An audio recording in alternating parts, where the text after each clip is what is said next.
ning kum da ka tingwa so to le alamana ani Zeme Naga Baptist Source for Chama Tamenglong le da Sunday school that thing take the one delay 1986 kum and source established the Luagana Sunday school of Rahang ile da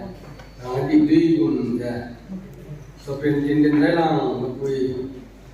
Mrs. Srimati Sambuya Pada Maja Namai Ko Rasam Rumba Aya Mr. Haini Dina Wana Tuwid Rumba Makai Ani Sunday Christian Education Department Ga Alina Education Bible Schools later and the law and the 1997 Kongia Nigarang and the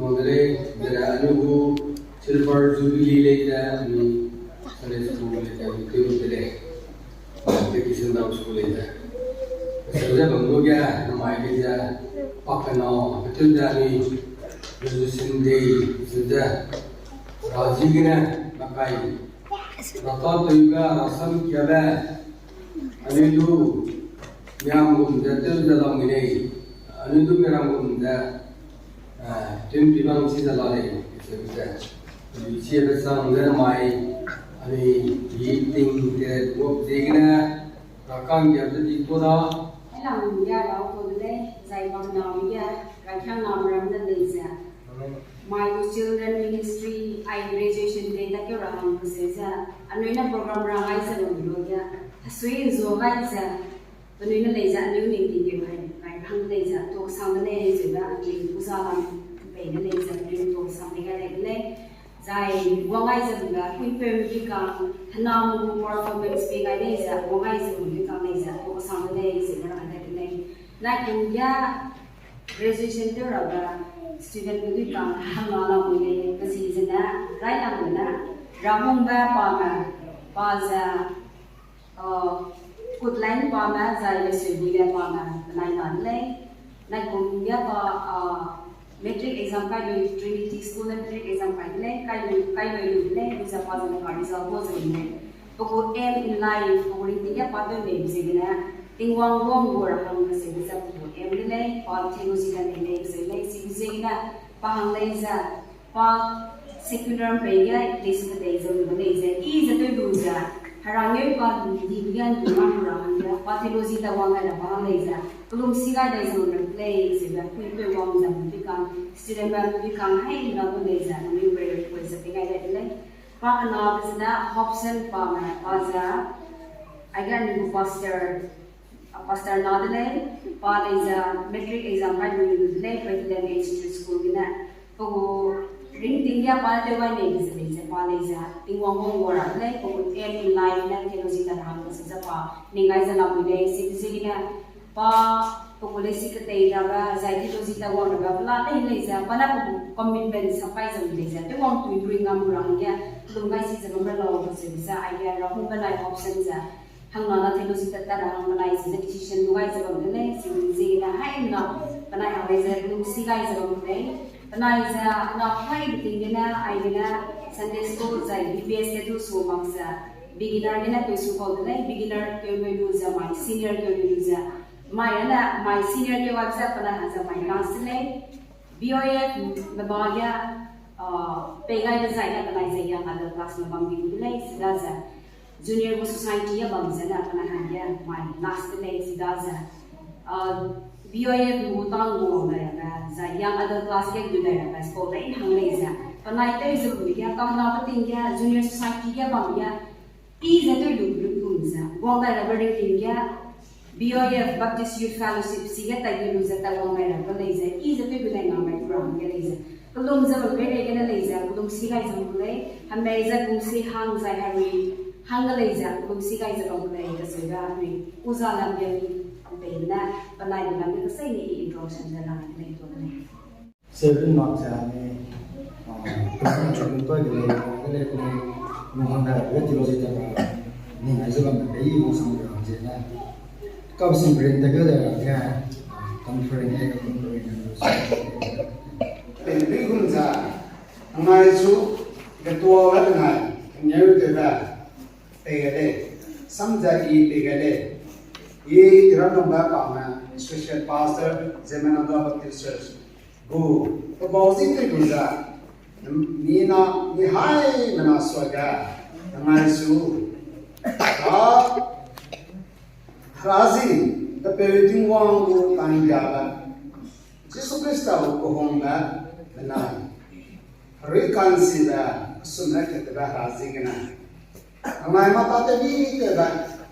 namay suga waza tebza namay isayde lamnya nama kum samaja kai ke na namay Jesus Christ ay supada bu tinswa tinari ku higa namay kana Sunday school kasi ko horse taga tipiting kada nanay kapadlay mandilay sa masuko ko patilay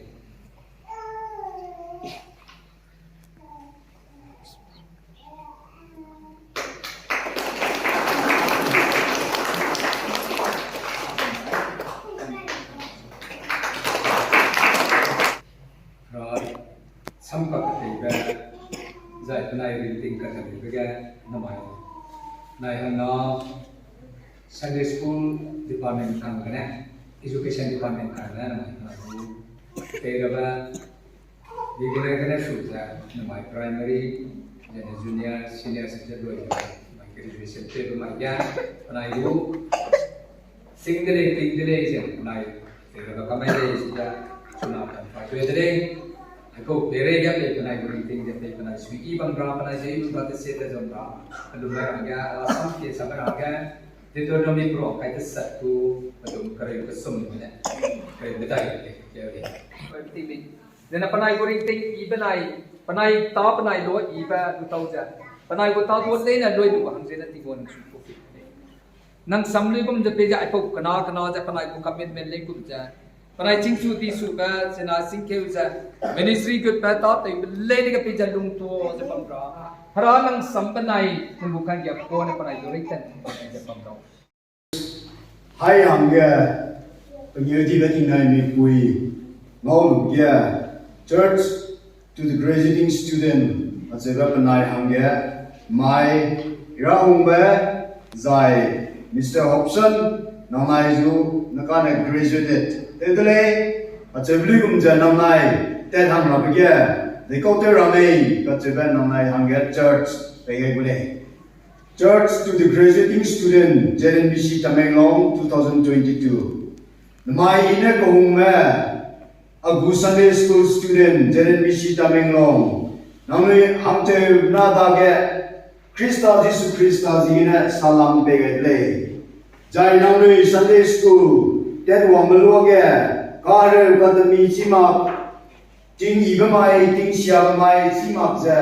we pay what pays the church leader man Zai teachers no what pays the my get Sunday school book course Loy Lucasigana sweet Zai remarkable achievement Telugu congratulations right we get paid lay Namai Namai Sunday school book course, Lloyd began, Anu Church, Children Ministry, Zai Hai Mana, Namuiza, God Wiba Sanki Pawale, right began. Namuiza, Anu Church, Hanga, Jiangdi, Ting Sutum, Gedi, Bat Changrale. Pagana began, Namuizigana, Anu Hai Mana, Halungdi, Bam Bambule. Pakat sumbiga, namluiza, rakyama hangya, future, dilang bedele, zai. Pamadai biga, rakyama mana, namluiza, habuile. Kahui buku point get a great preacher, rasam poba zimna kadi bakau sanra.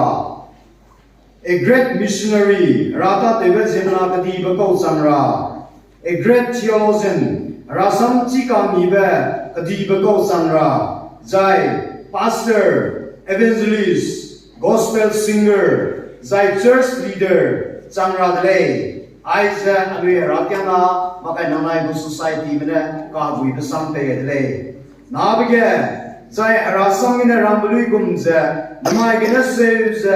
Namui Dagana, Krista, ring to the the Sam, a day bere, but make Medai Gapeza, or what we go. Amen. Private Timothy Mendai to Krayukana. Let no one despise your youth, but be an example to the believers in word, in conduct, in love, in spirit, in faith, in purity. Penang ka na masigna nsu no na zabe banslaw. Kagna nam kan numiga Nang kan numiga,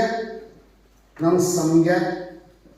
nang kulong mataka, nang babzaiga, nang kohong mataka, nang bu haruisiga, kenai isiga, nsi isa bato.